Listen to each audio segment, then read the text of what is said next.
My cousins were celebrating their millions at my grandfather's funeral. I was standing there in a thrift store coat holding a wrinkled envelope no one cared to look at. A plane ticket. Preston laughed, waving it like a joke, while the rest of them clinked their champagne glasses. I didn't argue. I didn't cry. I just tucked the envelope back into my pocket and walked out of that country club with every eye on my back. 48 hours later, I was on a flight to Rome, and what they thought was pity turned out to be power. Before I tell you how it happened, tap like and drop a comment. Have you ever been underestimated by your own family? I grew up believing my family name meant something. The Whitmores were supposed to be legacy-class old money with impeccable manners and even colder hearts. But for me, it mostly meant learning how to disappear quietly while everyone else fought for the spotlight. My father, Richard, was the kind of man who carried the world without complaint until it killed him. He worked himself to death cleaning up his brother Vernon's financial messes, signing papers he should never have signed, trusting people who only saw him as a safety net. When the heart attack hit, he was alone at his desk at midnight. I was 15. After the funeral, my mother Grace went back to 12-hour nursing shifts, her eyes hollow but steady. She never talked badly about them, the uncles and cousins who drained us dry, but I saw the way her hands trembled whenever the Whitmore name came up on TV. "Promise me," she'd say while making coffee before dawn, "you won't let them turn you into one of them." And I promised. I became a history teacher instead of a business executive, the disappointment of the family group chat. Every Thanksgiving, I'd sit at the kids' table while my cousins bragged about corporate titles and luxury cars. Preston, the golden boy, loved to remind me how noble it was that I'd chosen a humble life. Mallory filmed the dinner for her followers, editing me out completely before posting Whitmore family traditions. I pretended it didn't sting. I had my small apartment, my students, my quiet weekends grading papers and watching rain hit the same water stain on my ceiling. I thought peace was enough. Then, Grandfather Roland died. The man who built Whitmore Shipping from one fishing boat to an empire, who taught me chess on Sunday afternoons and never once told me I wasn't enough. He was the only person in that family who saw me as more than a mistake. When the funeral invitation arrived, I knew I had to go, even if I had to drive 3 hours in my rusty Honda Civic with the heater half broken. The Rochester Country Club was drowning in black suits and fake tears. My Aunt Beatrice complained about the rain ruining her shoes. Preston practiced his CEO smile in the mirror. The air smelled like perfume and greed. I stood near the back watching the casket lower, whispering a quiet thank you that no one heard. I thought the hardest part of the day was saying goodbye. I didn't realize the real performance hadn't even started yet. The will was read 2 hours after the burial inside a wood-paneled room that smelled like cigars and old victories. The family gathered around a long mahogany table that gleamed like it had been polished just for their reflections. Preston sat at the head, already acting like he owned it. Grandfather always said legacy should stay in capable hands, he announced, straightening his cufflinks. Mallory adjusted her sunglasses even though we were indoors. My Aunt Beatrice leaned toward her husband and whispered, "This should be quick." Mr. Harwick, the family lawyer, cleared his throat. Roland Whitmore reviewed this will 1 week before his passing. Every decision was deliberate. That was when the whispering stopped. You could feel the greed in the air pulsing like static. To my eldest son, Vernon, and his wife, Beatrice, I leave the Hampton estate and the investment portfolio ending in account 471. Beatrice gasped softly. Vernon grinned, pretending to look humble. To my grandson, Preston Whitmore, I leave Whitmore Shipping Industries and all operational assets on the condition he maintains current employment levels for at least 1 year. Preston pushed back his chair so hard it screeched. "I knew it," he said. Grandfather trusted me. He was already reaching for his phone, probably drafting his new CEO post. To my granddaughter Mallory Whitmore, I leave the penthouse on Central Park West and the yacht Serenity currently moored in Newport. Mallory squealed like a child on Christmas morning. The penthouse. Oh my God, this is insane. And then the room went quiet. Harwick's eyes found mine. There was pity there and something else, hesitation. To my granddaughter Claire Whitmore, he said softly, "I leave this." He pulled out a small white envelope, creased unsealed, my name written in shaky handwriting. The silence was so sharp it almost whistled. Preston laughed first. "You're kidding." "That's it." An envelope. I reached out and took it, my fingers steady even though my pulse was racing. Inside was a single plane ticket. Rome. One way. Departure 48 hours. Mallory laughed so hard her sunglasses slipped down her nose. "A vacation? That's adorable." Maybe he wanted her to find herself. Beatrice added, voice dripping with sugar. Vernon folded his hands. Well, Roland always said she wasn't cut out for business. At least he gave her something nice.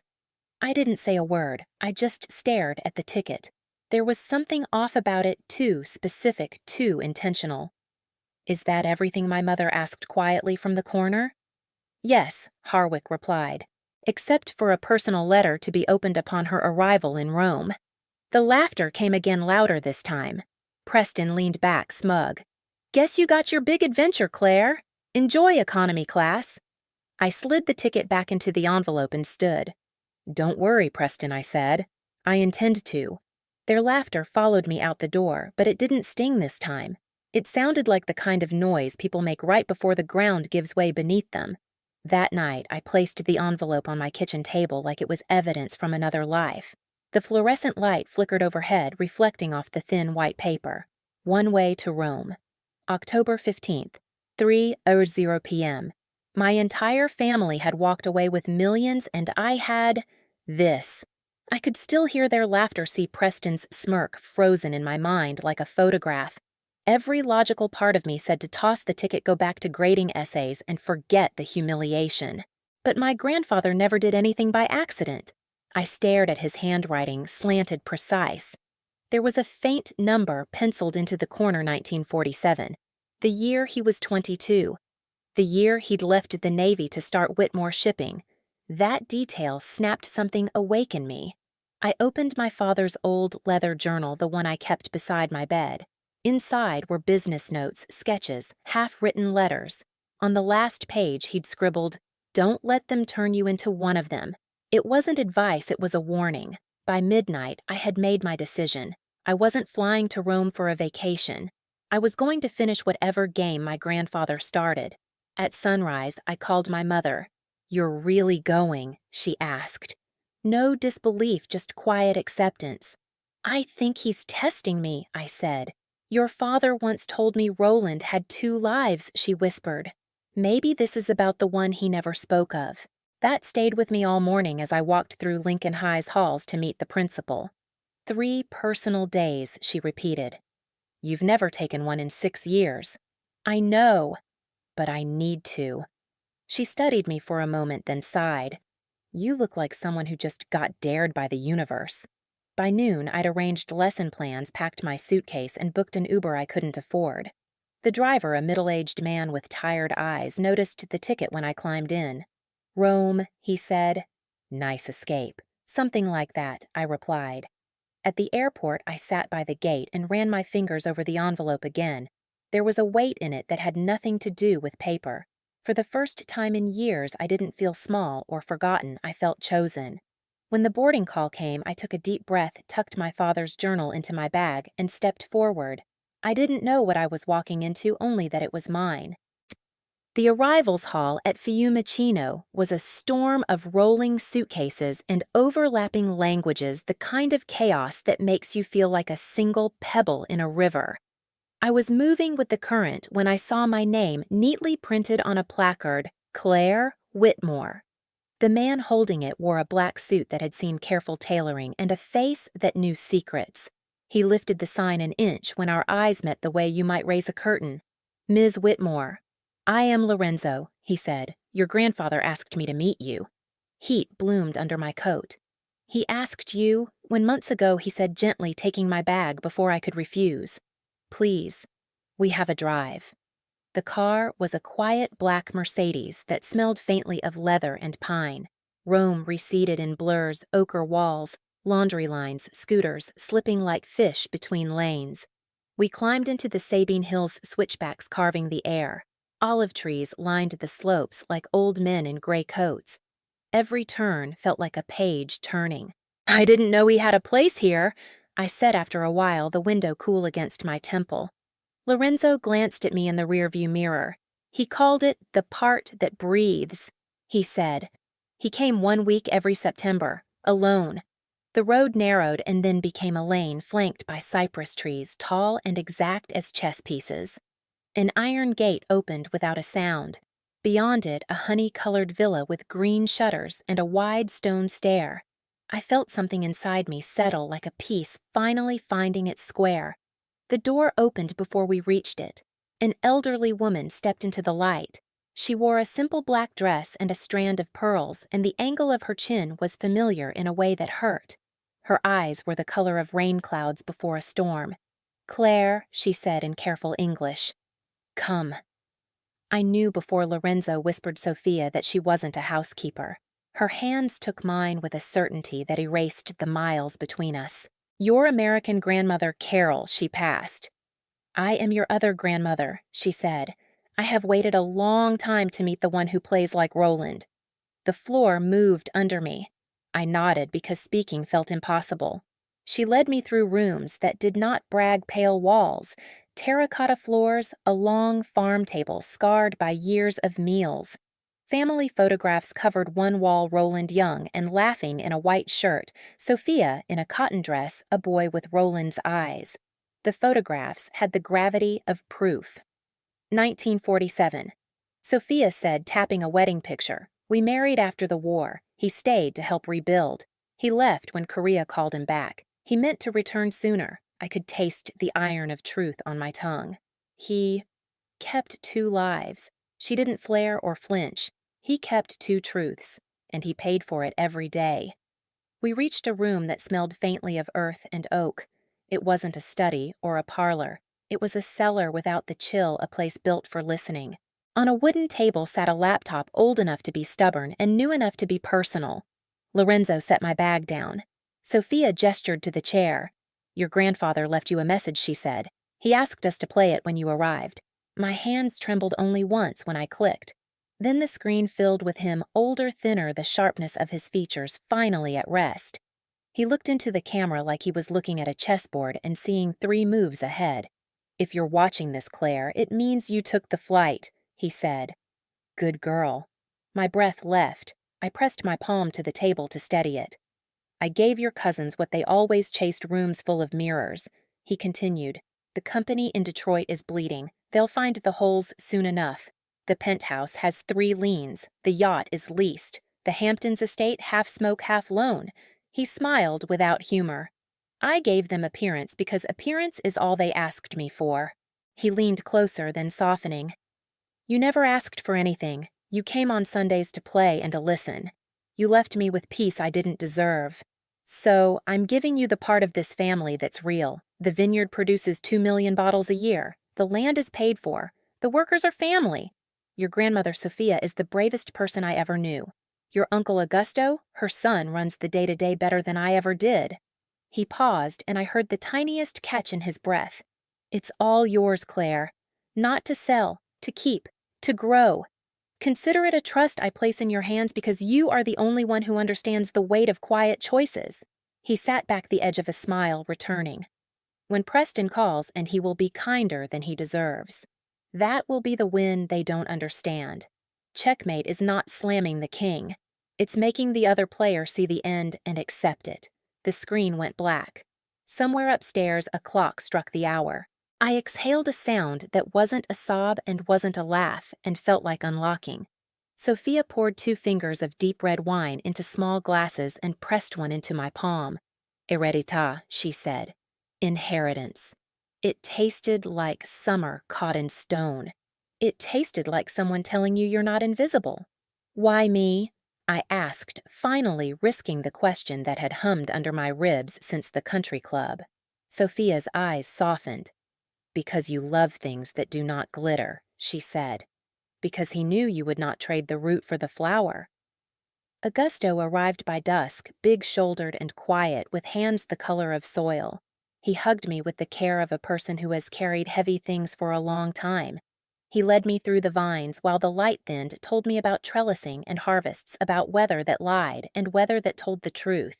When he spoke about my grandfather, he used the present tense by accident and then did not correct himself. That more than anything made me believe this was not a fairy tale invented for my benefit.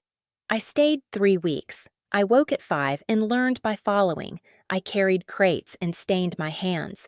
At night, I sat with Sophia and looked at photographs until the faces in them became names that became stories that became people. My body remembered being a child at a chessboard patient, exact taking time. On the 23rd night, I was back in Detroit lying on my couch with a stack of essays on Reconstruction and a glass of Heredita breathing on the coffee table.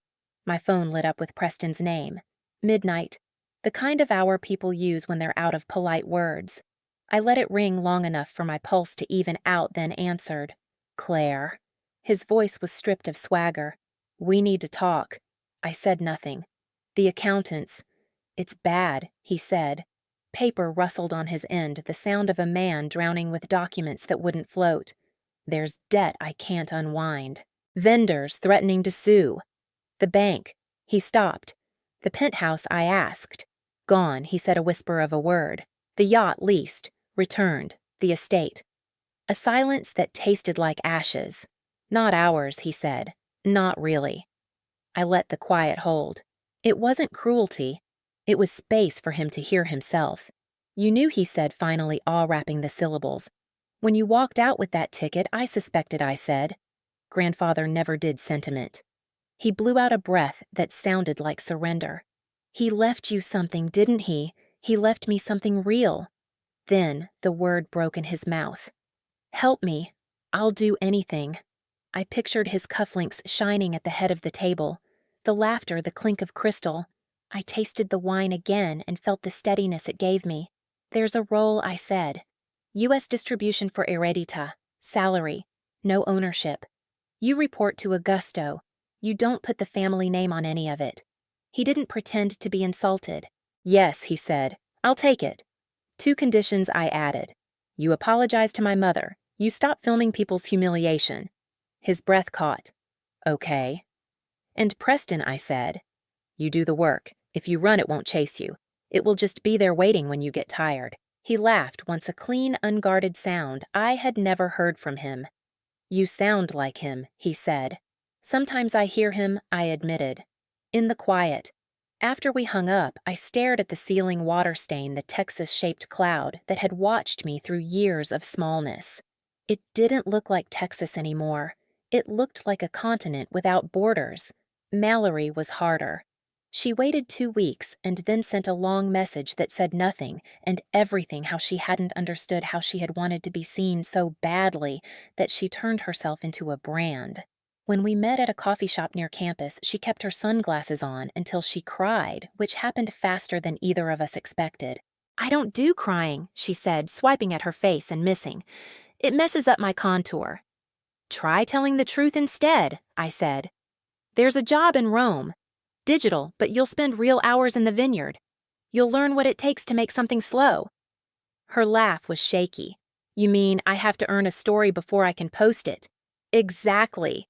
She nodded, then surprised me by squeezing my hand. I used to cut you out of videos because you made the frame lean, she said.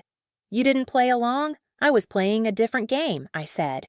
Vernon and Beatrice didn't call. They switched apartments like snakes shedding skin, traded a chandelier for a ceiling fan. Word traveled back through cousins and lawyers. Vernon found bookkeeping at a firm that paid on Fridays and never asked about Hampton's summers. Beatrice learned how to fold sweaters at Nordstrom and smile at strangers without calculating what their last names could buy. I didn't chase them with mercy. Mercy isn't mercy if you advertise it. When spring edged toward summer, I flew back to Italy. The heat rolled off the stones in generous waves. The vines were reaching tender green on old wood. Augusto took me into the cellar and showed me the barrels like a father introducing his children.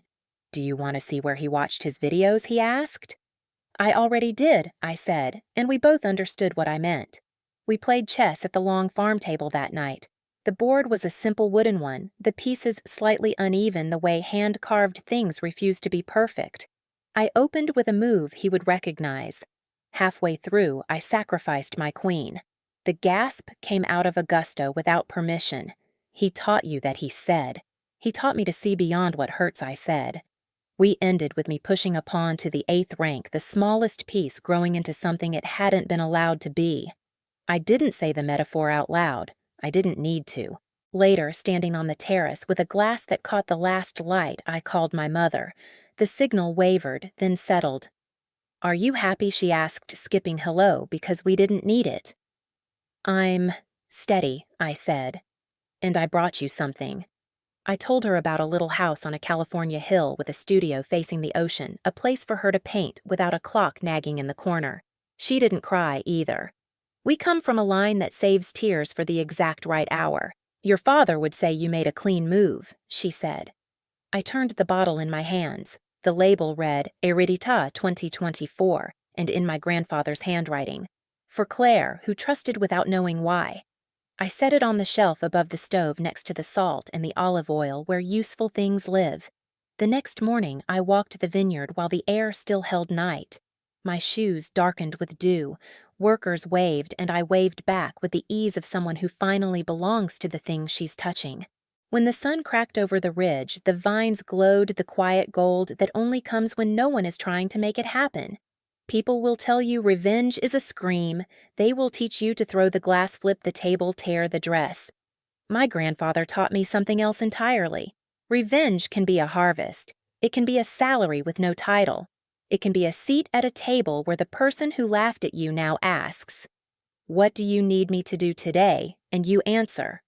Start with the heavy crates. On the flight home, a baby cried 3 rows ahead and a college kid snored against the window and the coffee tasted like burnt courage. I opened my lesson plan for next week. Reconstruction underlined a line about rebuilding not being the same as returning. I wrote in the margin for my students, but also for me. You don't go back to who you were. You step forward into who you were supposed to be, and sometimes the board was never where you thought. I closed my eyes and saw the country club, the laughter, the envelope. I saw the villa, the screen, the man who made a life that wouldn't fit into one country. I heard his voice again, the soft command at the end of his message. Be kinder than they were. That will be the win. I can't pretend the sound of their laughter doesn't still live somewhere in me. It does. But it lives next to the clink of simple glasses at a long table, the sound of vines moving when the wind decides to change sides. It lives next to a word I never let myself believe I'd own mine. 6 months after that funeral, the Whitmore name no longer echoed in marble halls or glossy magazine spreads. It lived quietly on a bottle on a hillside in the dirt under my fingernails. Preston managed the U.S. branch of Heredita Wines, now clocking in at 7 a.m., rolling up his sleeves, earning his paycheck one shipment at a time. Mallory ran digital campaigns from Rome, sunburned and unfiltered for once in her life. And Vernon, I heard he balanced spreadsheets in a small office in New Jersey, his signature no longer worth more than a day's labor. Mom moved into the little coastal house I'd bought her, the one with the blue shutters and the smell of salt in the air. She painted every morning, sometimes sending me photos of her latest canvas vines, sunlight a chessboard. You made peace out of noise, she said once. I told her I just learned to play a longer game. As for me, I split my time between teaching and the vineyard. Summers in Italy, winters in Detroit. My students think it's glamorous. I tell them it's just balanced. On the shelf above my stove sits that final bottle, Heredita 2024. I haven't opened it. I think it's meant to stay sealed proof that some endings don't need a toast. Grandfather was right. Power isn't what you hold. It's what you're willing to let go of. Sometimes I still think about that day at the country club, the laughter, the sting, the silence that followed me to the door. They thought I'd been handed nothing. But that envelope was everything truth legacy, and the reminder that quiet doesn't mean weak. It means waiting for the right moment to move. If you've ever been underestimated, remember people can laugh at your beginning and still applaud your ending, because one small choice can rewrite the whole game. If this story hit home, drop a comment and tell me where you're watching from. Hit subscribe, there's more to come.